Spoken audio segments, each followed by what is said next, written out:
You're listening to the Loudmouth Radio Network. Mark Gregory presents the 5th Annual White Pearlie Silent Auction and Fundraiser benefiting the Pearlie Mae Foundation, Saturday, April 27, 2024, in Decatur at 4522 Flat Shoals Parkway. So all my Atlanteans, you guys love a party, you love a cause, so come out and support this organization that is really working hard to support and create assistance to students with educational needs. They have gone all out. This is going to be a spectacular event. General admission donation is $65. You have an open bar, you have food. You also have the ability to give reserved seating for a $100 ticket donation. So any of those things that you have a question about, you want to look up on Eventbrite, Mark Gregory event, 5th Annual White Party. This is going to be something spectacular that people will be talking about at the Community Achievement Center. If you want to get a VIP reservation for a group, make sure you do that now while the seating is still available. There is an amazing lineup of entertainment, DJ music, you'll have comedy, you'll have some gospel artists, dynamic bartenders, photography during the day of the event, catered food. So the whole shebang is waiting for you to participate. Get your tickets now and make sure to let them know you heard it on Loudmouth Radio Network. Welcome to Loudmouth Radio Network. My name is Sunny. As a former professional athlete turned entrepreneur realtor and the producer of Loudmouth Radio Network, I look forward to bringing content to you that empowers, inspires, and entertains you. Tune in each week as we have unscripted and unfiltered talks from entrepreneurship, real estate, politics, entertainment, comedy, LGBTQ topics, day-to-day life, and everything in between. All shows available on demand 24/7 on your favorite podcast platforms.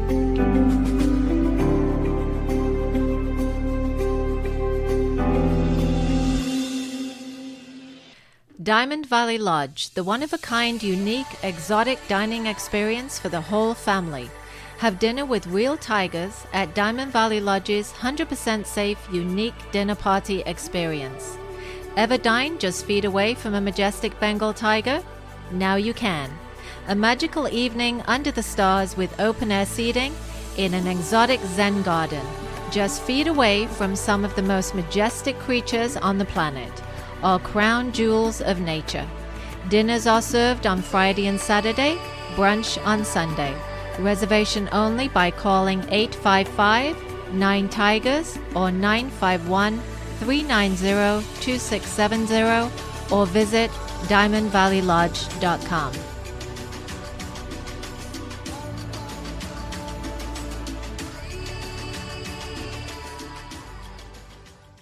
San Jacinto, Temecula Valley areas, and throughout the Inland Empire. Are you looking to become a homeowner in 2024? Register today for the New Home and the New Year seminar hosted by Soul by Sunny.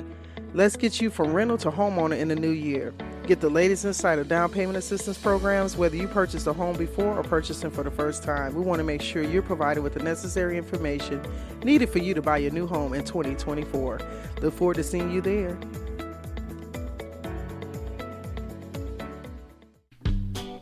Hi, I'm Hector Calvillo of J&H Automotive, located at 611 West Florida Avenue in Hemet, California.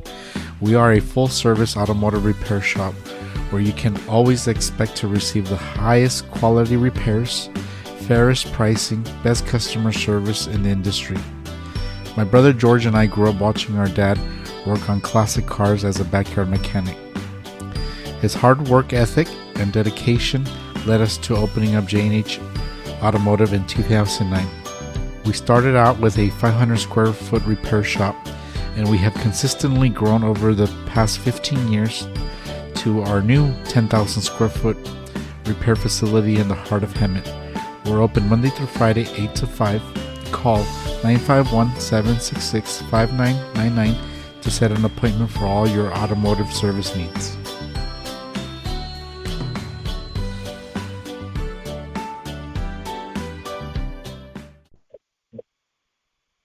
Okay, I actually am so happy to have this opportunity to speak to my friend, and this is actually a wonderful opportunity for those that are always looking for things to support and organizations that's doing the work in the community. And today, my very special guest, Mr. Greg Bonner.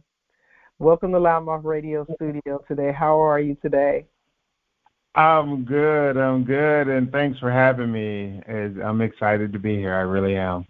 Thank you. And I was already prepared to start going right in. I'm like, wait a minute, let me let Greg at least have an opportunity to be greeted in regards to this wonderful opportunity to talk about your foundation, the Pearlie May Foundation, which you are the founder and organizer of this amazing organization that is doing work in the community in the greater Atlanta area. Now, you're a 501c3, right? Yes, I am. Okay. So what I want to do, Greg, if it's not too much trouble, I want to allow you to share with our audience a little bit about yourself, your background a little bit, and how this foundation has taken off and become a passion project for you. I know that you have an amazing event that's coming up in a few weeks, and we're going to talk about that. But I at least want to kind of give some background information so people can understand what the Pearlie May Foundation is doing and the purpose for it in the community. Does that sound fair? That does. That sounds great. Yeah, awesome. Well, the Pearlie May Foundation, of course, was named after my mom. Her name is Pearlie May. And what it is one of the things is that my mother was always used to stress to us was education. Get educated no matter what happens. They can't take that away from you naturally. Ooh, sounds like my mother. Yeah. Yeah, and even to the point my mom went back to school. She was like 50 at the time, and she went back. And not just like, she started taking classes. She literally quit her job and went to live with an aunt of mine. You know, we were all grown at that time, of course. And she went back to school down at Hampton University to get her bachelor's degree in business for it. And my gosh. Yeah. That's wonderful. So it was. And so one of the things that when my mom transitioned, she even down to her last few days, she would say, well, you make sure you go back to school, because she wanted me to go back to school because I used to always complain, everyone's getting masters and doctors in my degree. I'm getting too old. I don't want to go back to school. Mm-hmm. And she was even up to, no, you go back to school. If everyone's getting it, you do it too. So we started... I used to do just out of mission work, because she always stressed that as well. You need to do something to always give back to the community. I used to have big parties, and at my parties, Christmas parties, things of that nature, people bring wine and so forth. I would always say, bring socks. And then I would take the socks and distribute them to seniors and to the homeless. And then I met a woman. She was with an organization called Sister Love, and this organization was for women. Familiar. Where is that based out of? Sister Love? Uh-huh.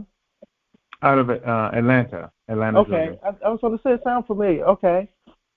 Yeah. Well, they're all over, but the headquarters is here, and they're a small organization that's growing slowly. But they used to help women who were battered women out of bad relationships, or women who had contracted diseases such as HIV or terminal cancer, things of that nature, who were needed help with their children. And so one year I was talking to her, and I asked everyone at one of my Christmas parties, I need you guys to start bringing school supplies. So when you come to my party, you have to have book bags and notebooks and papers and pens and pencils.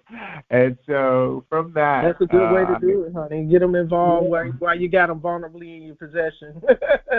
Yeah. I said, no, you have to bring me wine, bring me a book bag, and bring me this. And so from that, I used to start with that organization and put all the book bags together and stuff, and I would give it to the organization, who would give it to the women who were in that organization. And from there, it just got bigger and bigger. And most of this was done out of my pocket, meaning whatever people didn't bring, then I would go. I actually had a second job where I would take all the money and buy book bags and school supplies and all that stuff for them.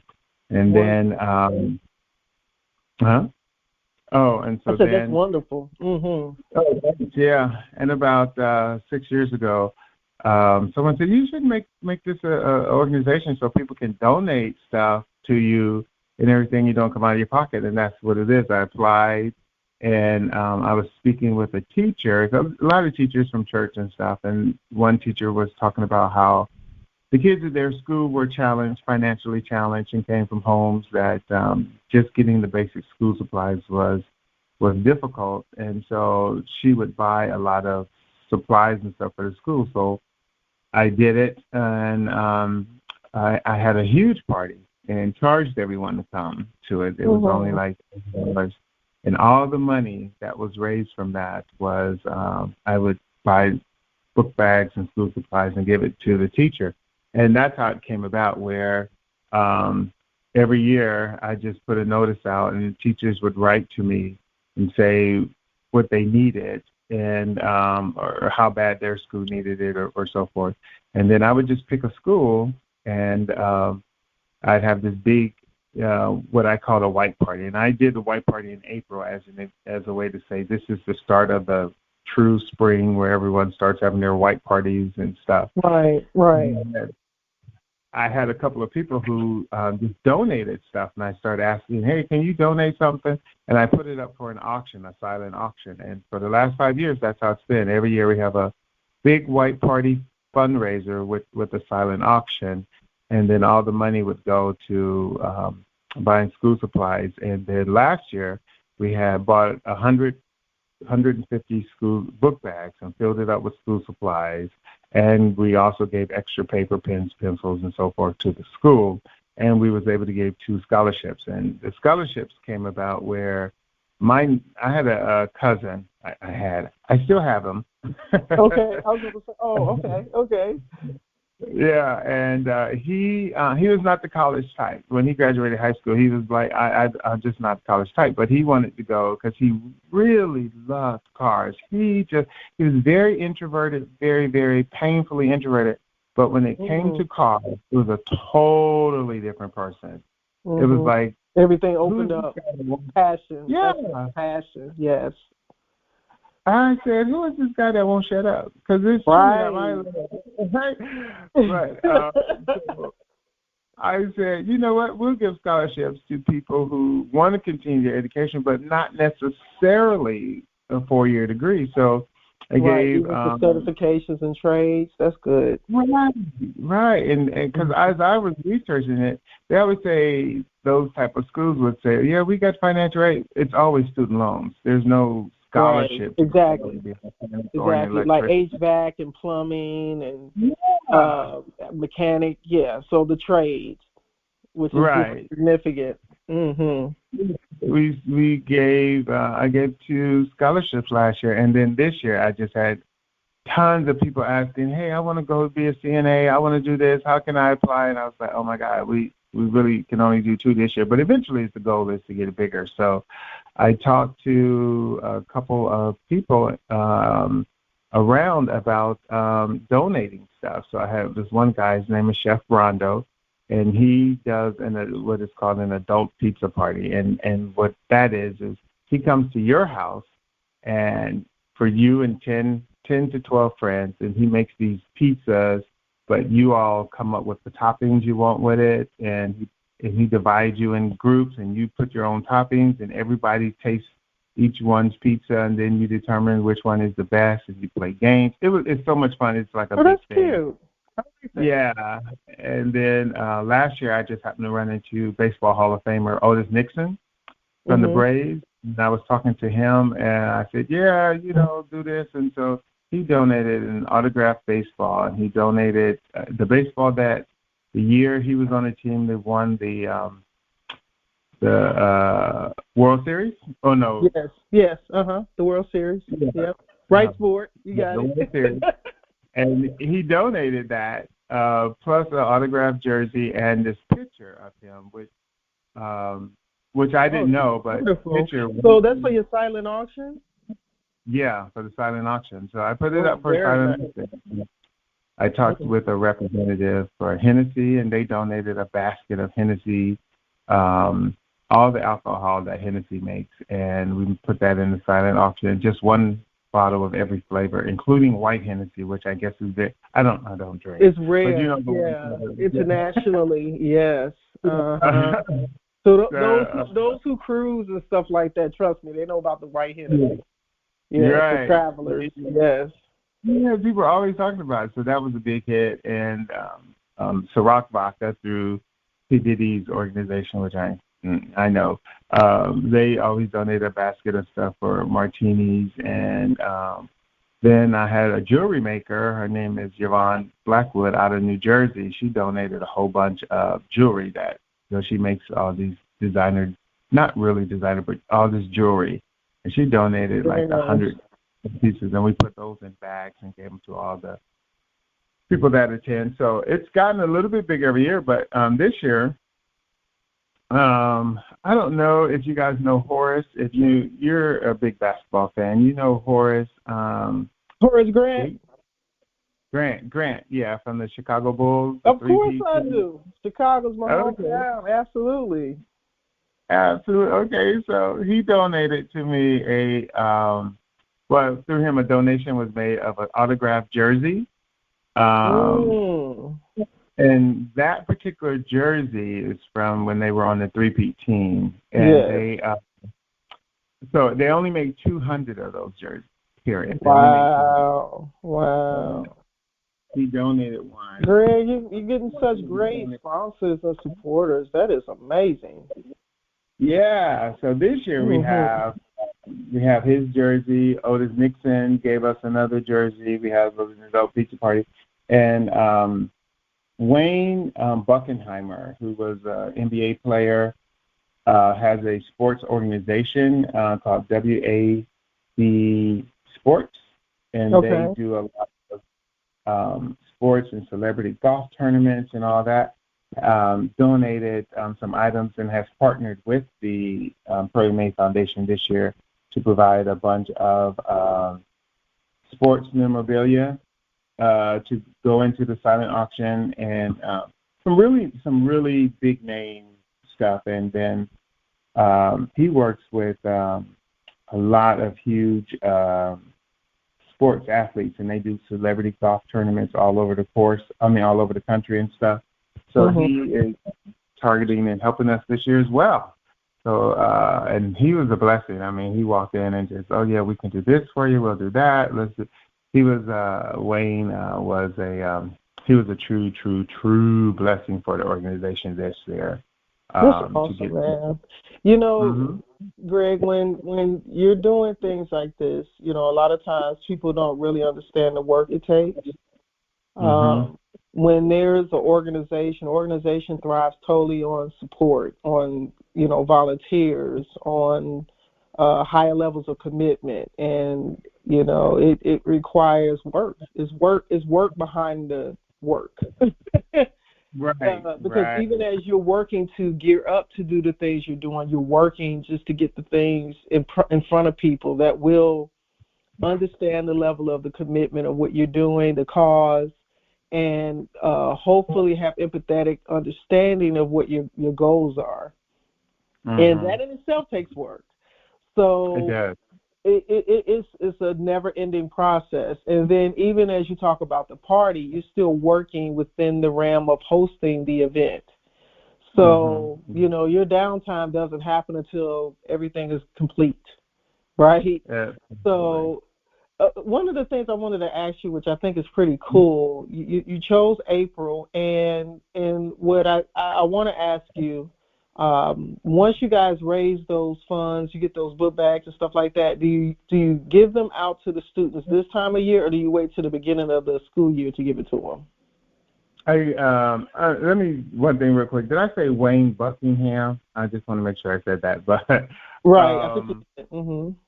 Okay, no, I give them to the teacher that we are supporting. The teacher or school counselor, whoever, would give it to them like a week or two before the school year starts. So when the students start showing up. Okay, so it is in the fall. They'll get the stuff in the fall. Okay. Okay. August. We did it in August. In August? You know, we started in August. Okay. Yeah. Mm-hmm. Now, the scholarship opportunities, those kind of transcend as the year is wrapping up. So when the new school year starts, they'll already have those in position? They will. They will. Cool. So all the money that we have for scholarships this year will go to the recipients who start school next year. Mm-hmm. Cool beans. Once again, you know, it's a never-ending cycle, and I commend you guys on staying the course, and you know, you truly are, you know, keeping your mom's legacy alive. I think that's honorable. As you were talking, it made me think about how my mom, same thing. She would say to my sister and I, you need to get an education. That's the one thing they can't take from you. She even talked about having a trade, great like yourself. I have, you know, my undergrad, and I have 2 higher level graduate degrees, you know, and it's you know, and back in the day, especially with our age group, a bachelor's was the tier to obtain. Right. Now, well, you know, at first it was like, well, you got to get your high school diploma, then you have to get your bachelor's. Well, that accelerated, you know, in the 90s. Oh, everybody was going grad school. You have to have a graduate degree. And then the doctorate part rolled in, right? Now, you're even with all of that, you know, for instance, I have a project management degree as a master's degree, but then there's all of these different things that have come into the industry over the last 10 years that wasn't there when I got my degree. And so the certifications, you know, like those Agile and Six Sigma, you know, just different things that have added into the equation. So even with that, you have people who are going back to further their education and getting certifications. So what's funny, you see what's happening now at this time period, the certifications are coming back to a point of reference that can be just as significant without having the debt of higher degrees. Absolutely. Yeah. So imagine, you know, us as adults facing that. So children and young adults coming into their own fold, you know, they're navigating, you know, those gappings.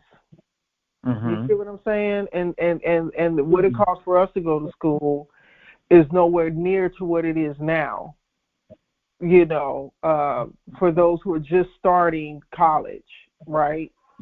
Or you know, entering high school. You know, just the cost of everything, especially right now we're in such an inflated economy. So all of the work that you guys are doing is desperately needed.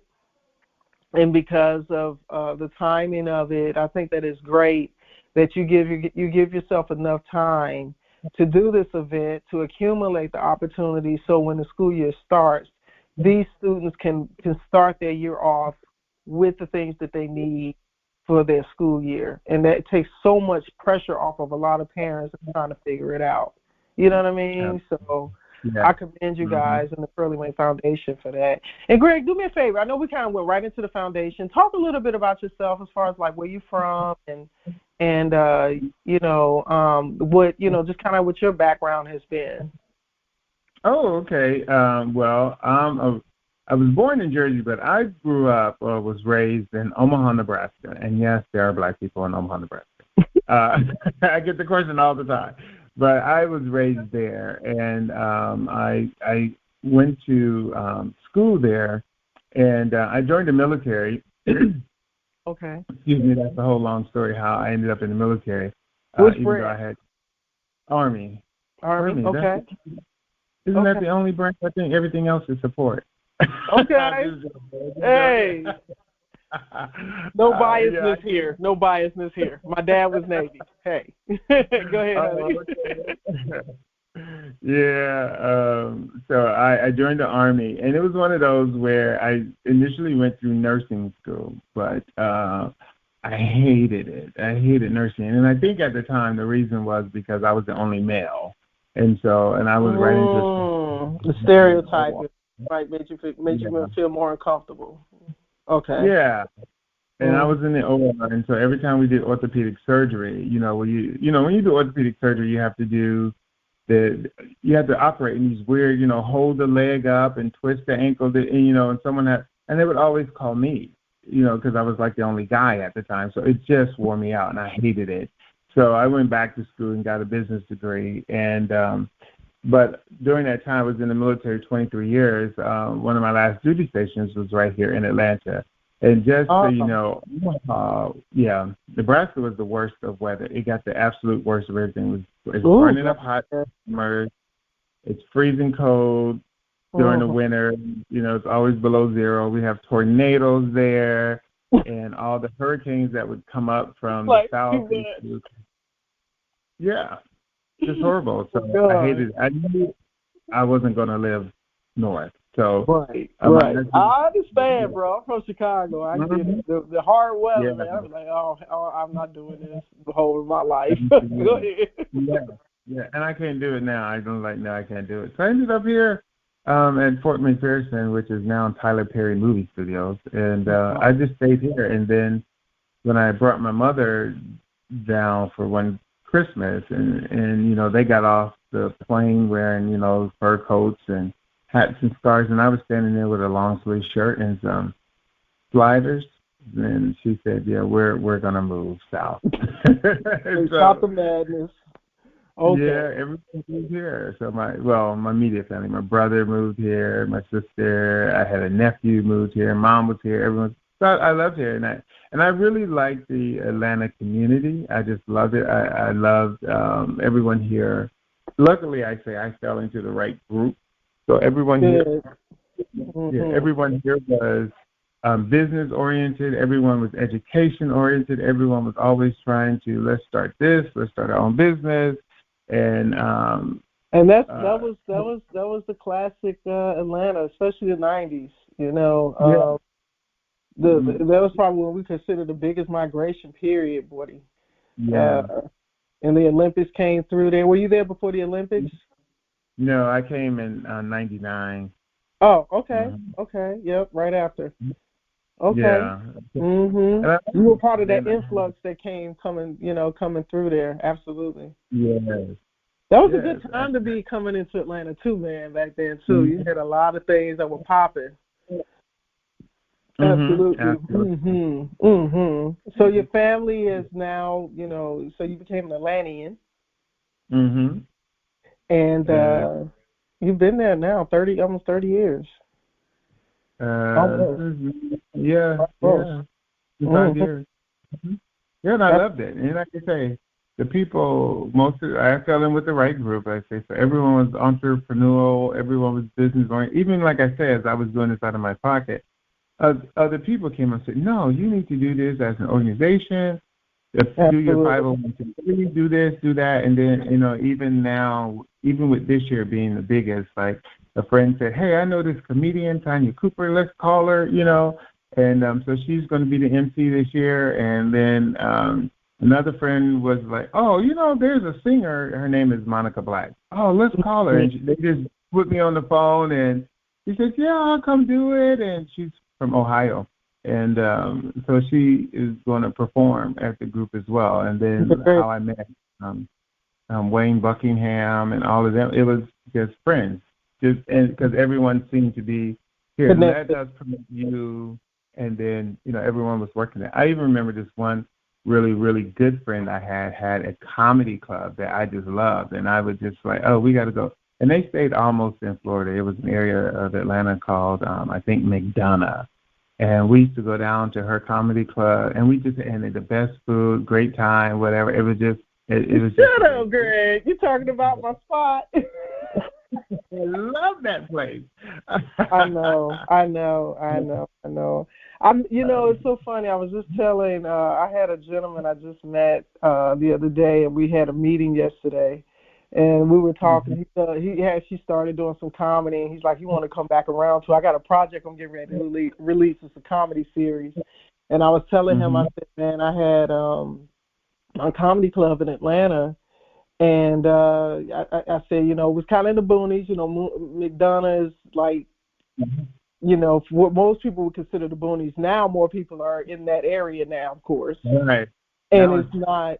Yeah, it doesn't feel as tucked away as it did then. You know, Right. it's been over 10 years. So it ain't look the actual Loudmouth screening room is where it will be. It is not completely dead. It will be revived at some point. I love it. But I talked to a friend of mine who because I came several times, and a friend said that she was just ahead of her time because now that area is just booming, and it was kind of which I knew that it would. I knew that it would.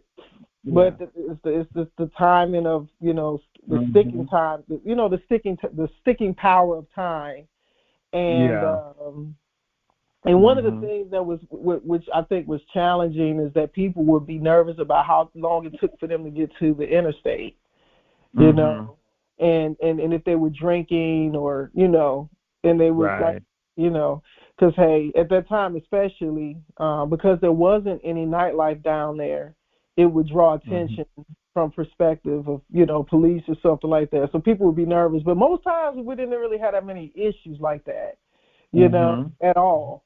But Greg, I can remember those wonderful moments of time, and you guys would always come down and have a good time, and I really appreciated you guys coming and supporting, supporting the spot.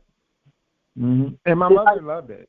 I brought my mother down to the spot. She loved it. She loved the food, and we had a great time. I think one time you did a movie night. You didn't have a comedian, but you had a movie. It was like I can't even remember the movie. It was a dinner theater. It was a dinner theater and comedy. So did you bring up a mother? I did. Oh yeah. So we did the Soul Food movie that day. Soul Food Sunday. Yeah. Yeah. It was packed. That was that day that was just control. We loved it. And it was a chance not to have to, because everything in Atlanta, parking is $25-$30, and then traffic, and that's why I think we love this, because I was like, oh, we can go have a good time. We don't have to pay all this money to park. We don't have to worry about all this. And on Sunday, then Greg, it wasn't nothing open, so you could just park. You could have parked on the roof, child, when nobody bothered you. Right. I mean, that's why we love this. Hey, we can just go here. We have a good time. We park. But you're right. The only thing that I think most people that I would bring down is like, you got to go support. This is a great place. Is they didn't like how long it took to get back to the interstate. Exactly. But now, that's a 4-lane street with street lights and all that stuff. But at the time, they just play too much now. And now Stockbridge right there with the pavilion and everything, the amphitheater. Yeah. But it's literally, it's so funny, Greg. It's like I saw all of that happening. I've always been that one to see things so far in advance, in that degree, especially from the development side of things. And but the wonderful thing is it takes community, like you said. It takes people to support things, and that was probably one of my biggest challenges. Was that, to operate something of that size, of that capacity, you can't survive off of 1 or 2 days, now you have so many more influx of people, and there are more things in that area now to support the foot traffic into that area. Because at that point, I was like the only staple of nightlife at all in that whole area. You were. One of my friends, and I know Keisha, that owns, she used to own Frozen Paradise in Savannah. And shout out Keisha, love you, girl. I ain't talked to her forever. I got to reach out to her. But she used to own Frozen Paradise, and she was one of the first people to bring a club of that magnitude into downtown Savannah on Broughton Street. And they gave her a lot of resistance, and they tried to fight. I was one of her first security guards when she first opened her daiquiri bar. She left Savannah, came to Atlanta, opened the daiquiri factory. Right? Keisha and I have been friends since the early 90s. Right, so she did the daiquiri factory, and then she set up for CERT. CERT, yeah. Yep, and then the other new place that's I can't think of the name of it. But needless to say, the resistance. And as entrepreneurs, even like with organizations, whether they're for-profit or non-profit, it takes community, it takes support, it takes people to wrap around and support your dream in order for things to sustain. Because it's easy to open something, but in order for you to sustain and have staying power, it takes community. Absolutely. You get what I'm saying? So, and I remember, Keisha's money was just longer than mine was at that time, to where she could sustain. But they came at her hard a lot of times in Savannah back then, and even when she came to Atlanta and she was working to open up her other spots, they tried to close Cirque, I think, at one point, or they were trying to sell it off or something like that.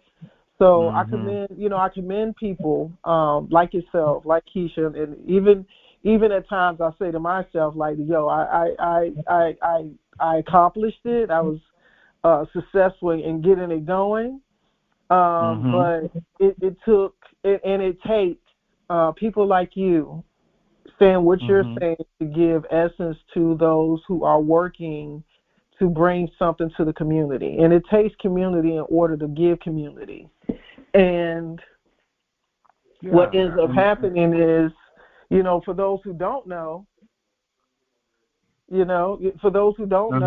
don't have opportunities to get what you need resourcefully to those people. So, like, even for this radio broadcast, Greg, like, this is why I was saying this is so important that we come on air, have this conversation, because when people know and understand more about your organization, when they know more about your mission, when they understand the heart of what you're doing, it allows for people to have a better essence of understanding what's happening. Right? Right. Yeah. I think, so it's very important, especially when you have, and it's good, like I say, that's the one thing I did feel about here is most of the people tend to be here to, like, hey, let us support you, you support me, let's do this thing together. You have a very entrepreneurial spirit here in Atlanta, so that's why the education piece was so important. I was like, we have to really start with our kids younger, don't put any hindrances or roadblocks in their way. So when we don't want to do you don't have everything you need financially at a younger age, then it just carry on. So that's why I thought the Pearlie Mae Foundation has really been having a big impact and stuff. And like I said, the comedian Tanya Cooper, she's actually a gospel singer. She's a minister, but she's a really good comedian. She kind of reminded me of your older comedic days, and so I really loved her. The fact that she came, and then, like I said, Monica Black is. She does R&B. She's a great R&B singer, but her thing was gospel music as well. So I said, you should do at least one gospel song at the event this year. And you can start to finish. We went to a performance of hers about 2 weeks ago, and she sang Ain't No Way by Aretha Franklin. And she laid them out. They was laying under the chairs by the time she was finished. I said, by the time she was done with them. Yeah, she was done. It was under the chairs. They was like, we can do no more and stuff. So I'm hoping. And I had thought about you because I said, I got to bring us comedians. But then, that's when we talked, and I said, oh, you're in California now? I was thinking you were still like North Carolina or something. So that tells me I've been out of touch. So I know, next year. Next year, we're going to have to plan that for my special comedian guest to be Loudmouth Original. I love it. Well, look, don't count me out, Greg. I'm coming back. I'm in the midst right now as we speak, baby.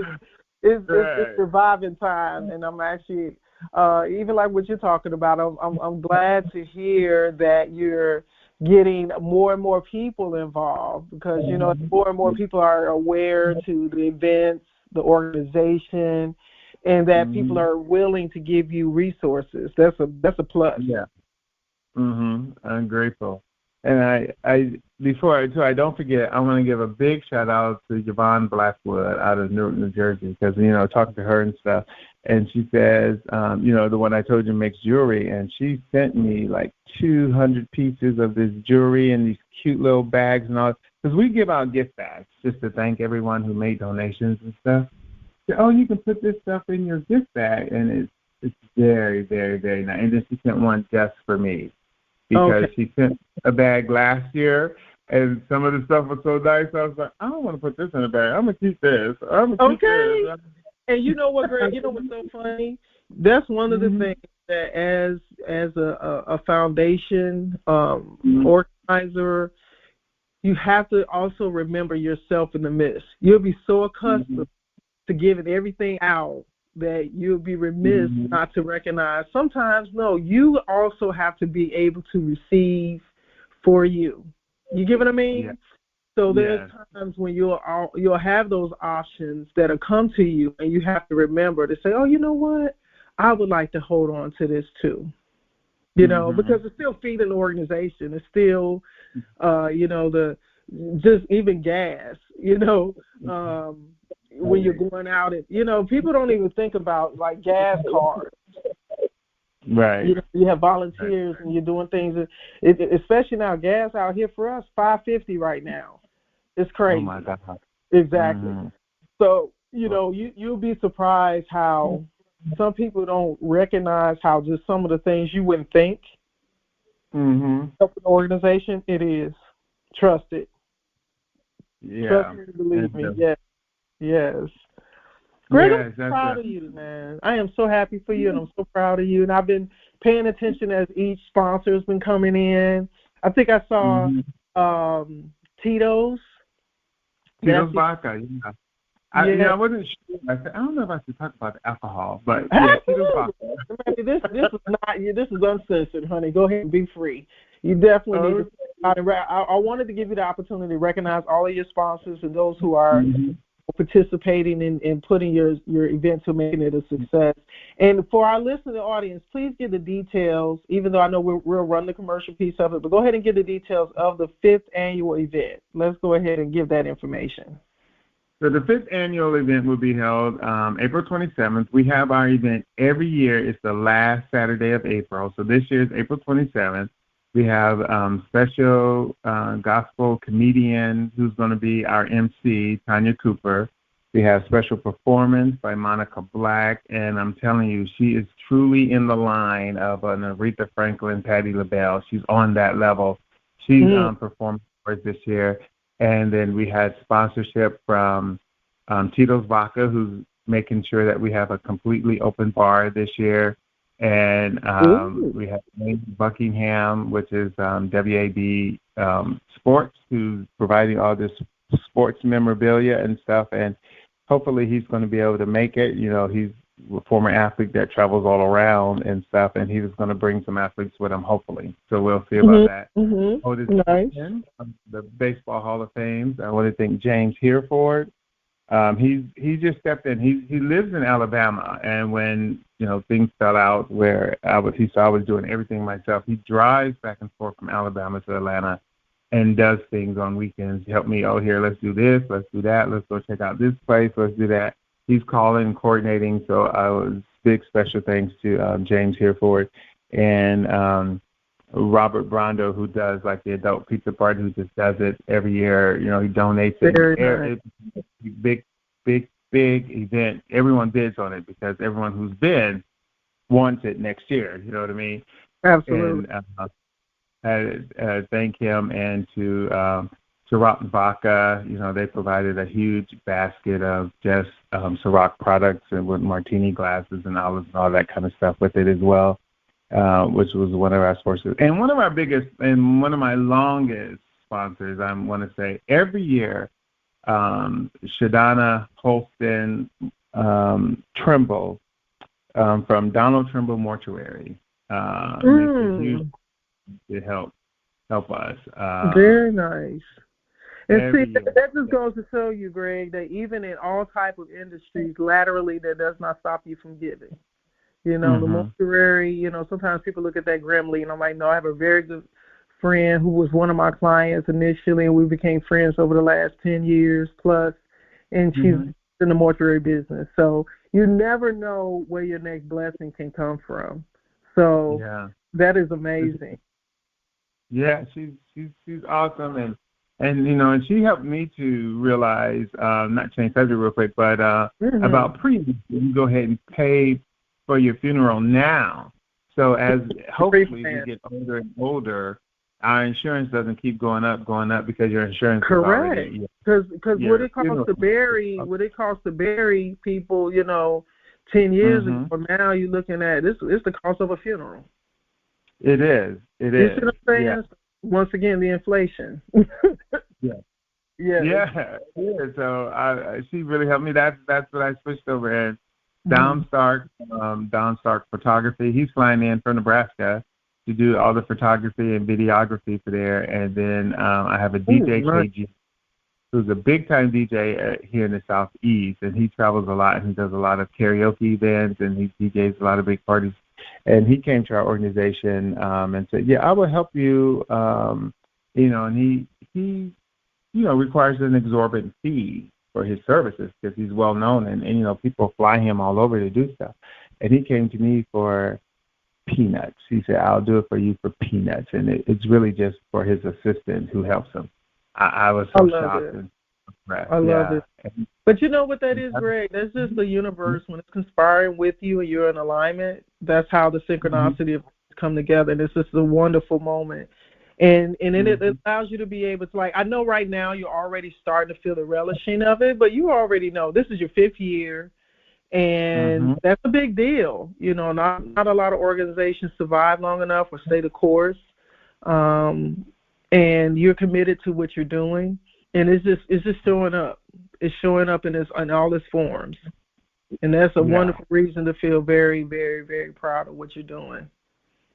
Yeah, I'm very excited. And I want to give a big, big, big, big, big, big thank you to Loudmouth Radio for giving me this opportunity to talk about it on such a big platform. I'm so excited and grateful.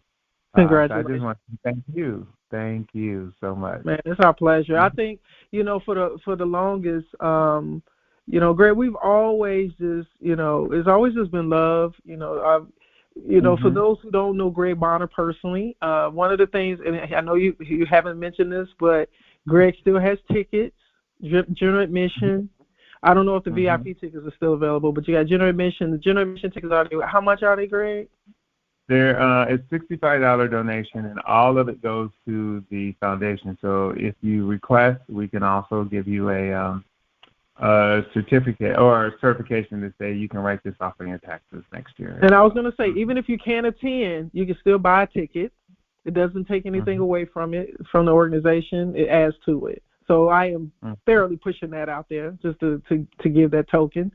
But Greg, I was going to say, for those who have this opportunity to come and you physically meet Greg, he may be towering over you, but he is just a big teddy bear, man.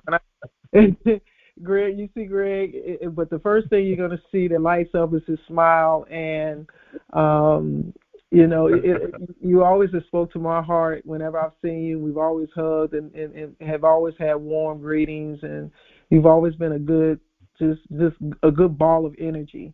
And I'm just so happy to see that you're doing something like this that means so much, and to understand the significance and why we feel honored as a network to even be, in media partnership with putting the word out about this organization, putting the word out about this event. And I'm grateful that even today, being in a few weeks away from your event, that this segment can also proliferate beyond this year, so people will be able to hear this content 24/7 on demand. It won't delete. And even as your events continue to keep going, as the organization keeps, continuing to compile into new years, this information is still just as relevant as whenever somebody will hear it, So if you would give your website and social media, anything that's pertaining to the foundation or to yourself that people can connect to. Okay, well, our website is under construction. I don't know if it's going to be completed because we're working on a budget. But you can always hit us up on Facebook at Pearlie May Foundation. We're on And Facebook. spell that too, Greg, so that people know how it's spelled. Pearlie, Pearliemae, and that's what's on Facebook. Pearlie May Foundation is on cool. Facebook. So is your website pearliemayfoundation.org? Yes, it is. And that may not be.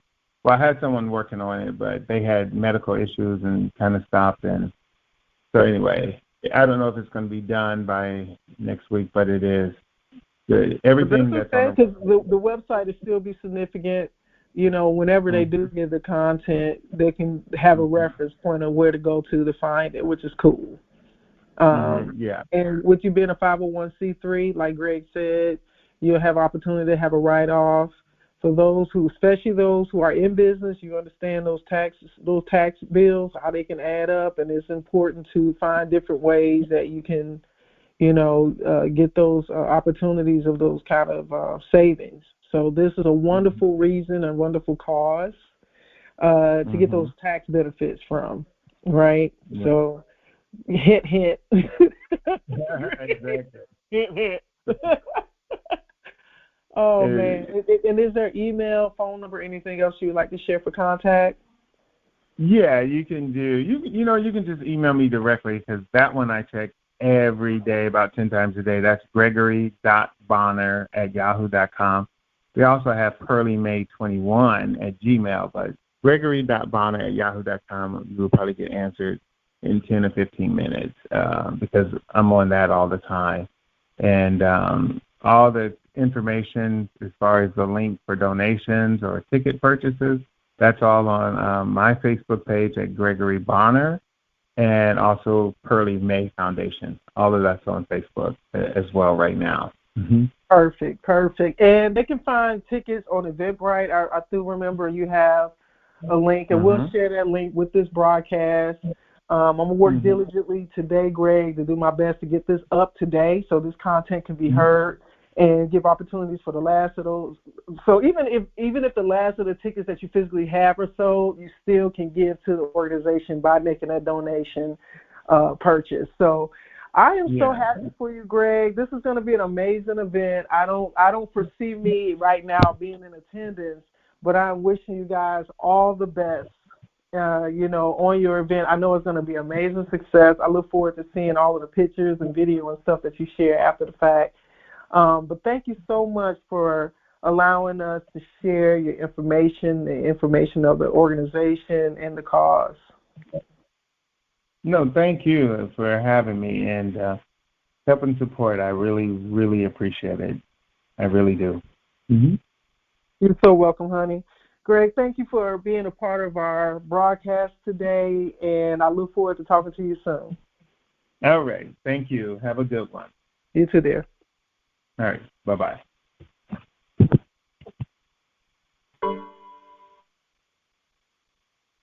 So for those of you who have had an opportunity to listen to this broadcast, Pearlie May Foundation 5th Annual White Party Silent Auction is happening in the heart of Atlanta on April 27th, and we will put that information on our site so that you can get any of the details. I do believe it's indicator, so all of that information will be set up online, and this has been another opportunity to share community partnership with Loud Mouth Radio Network.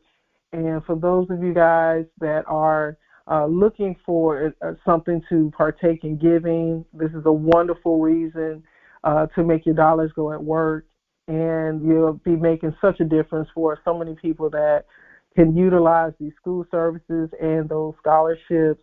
And I just want to commend Greg Bonner, his team, and everyone with the Pearlie May Foundation for doing great work in the community. All right, guys, so this has been a wonderful, wonderful, wonderful segment today, and I hope that you guys have enjoyed it. I had to make sure I kind of stayed the course because Greg is such a delight. It was easy for us to get into a chat versus having this segment specifically try to stay focused as much as we can about the Foundation's event coming up. But it's always love. So I just want to appreciate you guys for listening. And please make sure you share this. It's available on all platforms. So wherever your favorite podcast platform, check us out. And we'll talk to you soon. Be blessed.